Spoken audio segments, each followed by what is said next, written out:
तीसरा सवाल है, नीचे दी गई परिमेय संख्याओं का गुणनफल याद करो। ये बहुत आसान है। पहला सवाल क्या है, 3/11 गुणे 2/5।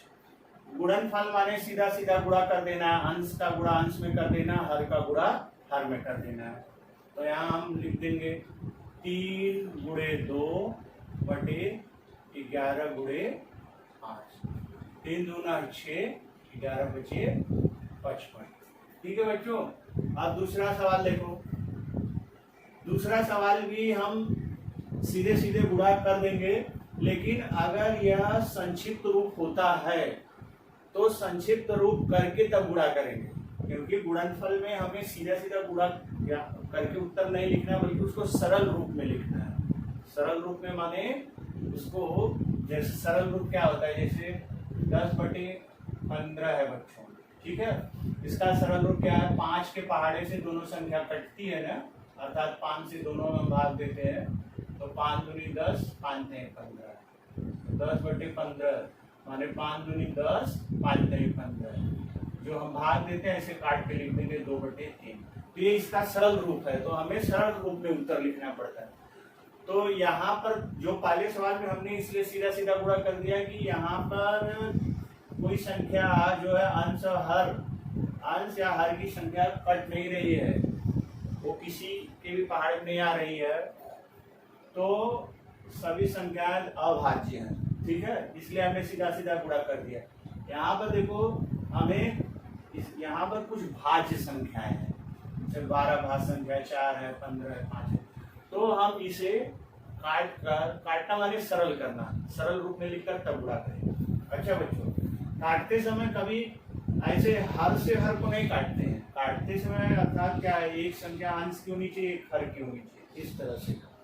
तो हम यहाँ देखते हैं कि 4 और 5 ये दोनों किसी के पहाड़े में नहीं आ रहा है, लेकिन 12 और 15 इसके पहाड़े में आता है, 3 के पहाड़े। 3 चौक 12, 3 पचे 15, मतलब 3 से भाग देंगे 12 तो 4 आएगा, 5 देंगे 15 में भाग देंगे तो 5 आएगा। 3 चौक 12, 3 पचे 15। तो हम ऊपर क्या हमारे पास बचा, 4 गुणे 4, नीचे क्या बचा, 5 गुणे, तो 4 चौक 16/25। ठीक है बच्चों। तीसरा सवाल भी उसी तरह से, यहाँ हम इसको सरल रूप में करेंगे। तो 8 और 4 के पहाड़े में आ रहा है, 4 एकम 4, 4 दूना 8। ठीक है, 3 एकम 3 और 3 त्रिका 9।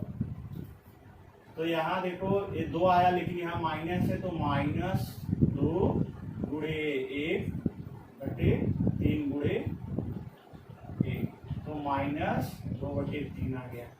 ठीक है बच्चों। अब चौथा सवाल देखो। अब चौथा भी देखो, चौथा क्या है, 0/6। अगर हम 0 में किसी संख्या से भाग देते हैं तो उत्तर हमें हमेशा 0 ही आता है। या फिर आप लोग ऐसे भी कर सकते हो, 0 गुणे 3 कर दो और 6 गुणे 4 कर दो। कैसे भी हल करोगे उत्तर 0 आएगा, चाहे काट के करो, चाहे ये 0 यहाँ पर 0 गुणे 3/4 करो, या जैसे हमने पहला सर किया वैसे करते हैं। 0 में गुणा करेंगे, 3 0 0 और 4 7 24। 0 में हम किसी भी संख्या से भाग देंगे तो हमें उत्तर क्या मिलेगा, 0। ये हमारा गुणनफल का हो गया। अब चौथा सवाल क्या है, नीचे दी गई संख्याओं में गुणात्मक प्रतिलोम संख्या लिखो। गुणात्मक प्रतिलोम संख्या क्या होती है, जब दो संख्याओं को एक दूसरे से गुणा करने पर उत्तर 1 आता है, तब हम उन्हें एक दूसरे की गुणात्मक प्रतिलोम संख्या कहते हैं। जैसे बच्चों, दो संख्या मान लो 5, एक संख्या है 5 और दूसरी संख्या है 1/5। अगर हम इन दोनों संख्याओं का गुणा करते हैं तो हमें उत्तर क्या मिलेगा, 5 गुणे 1/5, 5/5, उत्तर मिल गया 1। तो यहाँ 5 और 1/5 को हम क्या कहते हैं, एक दूसरे की गुणात्मक प्रतिलोम। तो जिन दो संख्याओं का एक दूसरे से गुणा करने पर उत्तर 1 आए, उन्हें एक दूसरे की गुणात्मक प्रतिलोम करते हैं। तो हम क्या देखते हैं कि गुणात्मक प्रतिलोम संख्या कैसी रहती है, तो तो ये 5 है, 5 का गुणात्मक प्रतिलोम क्या है 1/5। 5 अर्थात बच्चों ये बटे 1 है। हर एक जो है हर संख्या के नीचे हर एक रहता है, क्योंकि 1 से भाग देंगे तो हमको 5 ही आएगा, इसीलिए हम हर एक को लिखते नहीं, लेकिन हर संख्या के नीचे हर एक होता है। जैसे 7 है तो 7/1 है, 8 है तो 8/1 है। तो गुणात्मक प्रतिलोम में क्या होता है कि जो हर है वो अंश में चला गया, अंश जो है हर में आ गया, तो 5 वास्तव में क्या 5/1 है, तो इसका गुणात्मक प्रतिलोम करेंगे तो 1 जो हर है वो अंश में हो जाएगा और 5 जो है नीचे आ जाएगा। तो इस तरह से गुणात्मक प्रतिलोम होता है। अंश को हर में कर दो, हर को अंश में कर दो। तो जैसे 2/5 का गुणात्मक प्रतिलोम क्या है, हमारा जो पहला सवाल है 2/5 का गुणात्मक प्रतिलोम क्या हो जाएगा 5/2। ठीक है बच्चों। 3/8 का क्या हो जाएगा 8/3। 8 जो अंश है हर है तो अंश में चला गया और 3 जो अंश है नीचे आ गया हर में, ये माइनस अपनी जगह रहेगा, माइनस वही रहेगा। इसी प्रकार -70/39 का क्या होगा 39/70। अब देखो 7 का गुणात्मक प्रतिलोम, ये वास्तव में 7/1 है, इसका गुणात्मक प्रतिलोम क्या आ जाएगा बच्चों 1/7। ठीक है। अब अगला सवाल क्या है बच्चों, ये -7 सही 1/3 का हमको गुणात्मक प्रतिलोम करना है। तो यहाँ पर हम ऐसा नहीं कर सकते कि -7 सही, ये जो सबसे पहले हम क्या करेंगे कि ये जो पूर्णांक युक्त भिन्न है इसे साधारण भिन्न में बदलेंगे। इसका मतलब सीधे हम गुणात्मक प्रतिलोम नहीं लिख सकते, सबसे पहले हमें क्या करना होगा कि इसे साधारण भिन्न में बदलें। तो इसको इस तरह समझो, अब हमने जोड़ और घटाना वाली सवाल में पूर्णांक युक्त भिन्न को साधारण भिन्न में बदला है। तो 3 सते 21, 21 में जोड़ोगे 22, तो बच्चों क्या है -22/3 है वास्तव में। तो इसका जो है गुणात्मक प्रतिलोम क्या हो जाएगा बच्चों 3/22, तो ये हो गया हमारा गुणात्मक प्रतिलोम। ठीक है बच्चों। अब इसी गुणात्मक प्रतिलोम के आधार पे हम 5वां सवाल करेंगे, भागफल ज्ञात करने वाला। 5वां सवाल है नीचे दी गई परमेय संख्याओं के भागफल ज्ञात करो। पहला सवाल है 40/12 भागे 10/4। तो बच्चों जैसा कि हमने पढ़ा है कि किसी एक संख्या में दूसरी संख्या से भाग देने का अर्थ होता है कि पहली संख्या में दूसरी संख्या के गुणात्मक प्रतिलोम से गुणा करना। ध्यान से सुनो, किसी एक संख्या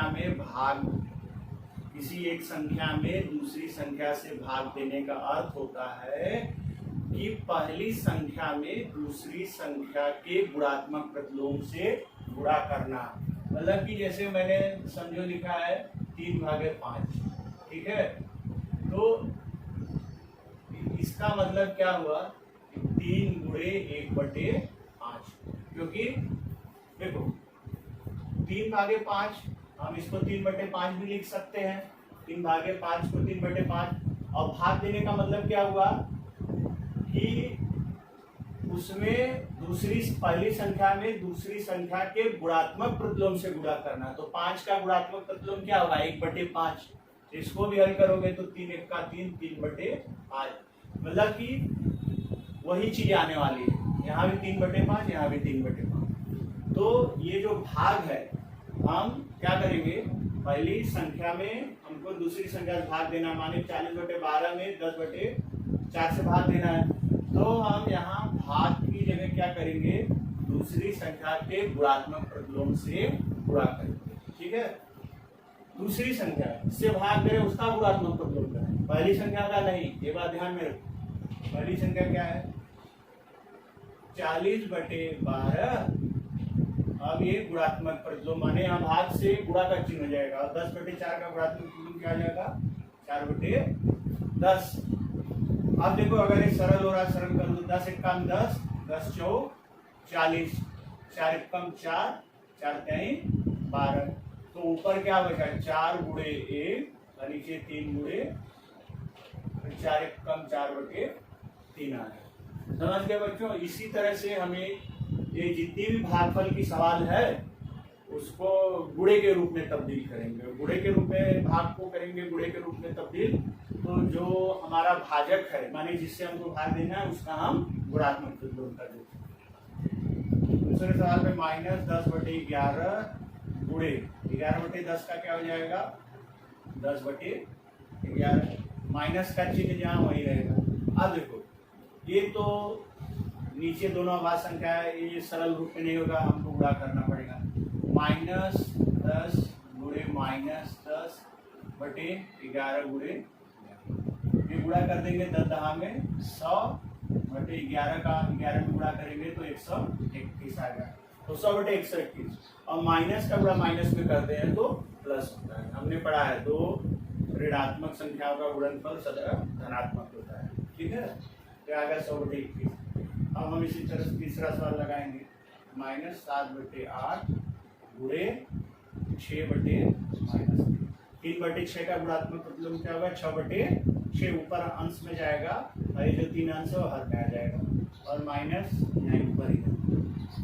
ठीक है, अब देखो एक कट रहा है 3 के पहाड़े से 3 एक कम 3 3 दूना 6। ठीक है, अब वापस ये 2 और 8 कट रहा है 2 एक कम 2 2 चौक 8। तो बच्चों क्या आ गया -7 गुणे, अभी 1 आया और यहाँ माइनस है तो -7 गुणे -1/4 गुणे, तो 7 एक कम 7/4 और माइनस का गुणा माइनस में करेंगे तो माइनस माइनस प्लस हो गया तो 7/4 आ गया उत्तर। चौथा सवाल देखो 2/3 गुणे, अब 4 का गुणात्मक प्रतिलोम क्या होगा 1/4, तो यहाँ हम लिख देंगे ऋण 1/4 क्योंकि -4 ऐसे रहेगा, यहाँ माइनस रहेगा तो काट देंगे 2 एक कम 2 2 दूनी 4, तो 1 गुणे -1/3 गुणे 2, ये गुणा कर दो 1 -1/3 गुना 6 आ गया। पांचवा सवाल भी इसी तरह से, बस खाली यहाँ पर क्या दिया है पूर्णांक युक्त भिन्न दिया है। तो हम पढ़ चुके हैं जब भी पूर्णांक युक्त भिन्न है सबसे पहले हमारा काम क्या है कि उसे साधारण युक्त भिन्न में बदलो। तो साधारण युक्त भिन्न में बदलेंगे तो 5 दूना 10 10 और 1 11/5 भागे 6 पंजे 30 33/6। अब हम इसका गुणात्मक प्रतिलोम कर देंगे 33/6 का हो जाएगा 6/33। अभी कट जाएगा 11 एक कम 11 11 3 33 और 3 एक कम 3 3 दूनी, फिर गुणा कर देंगे 2 एक कम 2 और 5 एक कम 5, फिर हमारा उत्तर आ गया 2/5। ये देखो छठवां सवाल -5/13 गुणे, भाग का गुणा कर दो, गुणा 7/26 का गुणात्मक प्रतिलोम 26/7, तो 13 एक कम 13 13 दूना 26, तो -5 गुणे 2/1 गुणे 7, तो 5 दूना 10 -10/7। अब ये देखो सातवां सवाल 9/11 गुणे 8 का गुणात्मक प्रतिलोम -1/8, ये कटेगा नहीं तो सीधे गुणा कर दो, 9 का गुणा 1 में करोगे तो 9 का 9 माइनस है तो माइनस 11 के 88। आठवां सवाल देखो क्या है 5 भागे 2/5, 5 गुणे 2/5 का गुणात्मक प्रतिलोम 5/2। अब ये अंश का गुणा कर देंगे तो 50 25/2, ये हमारा आ गया 25/2। तो बच्चों ये हमारा पांचवा सवाल कंप्लीट हो गया। ठीक है बच्चों, इसे आप लोग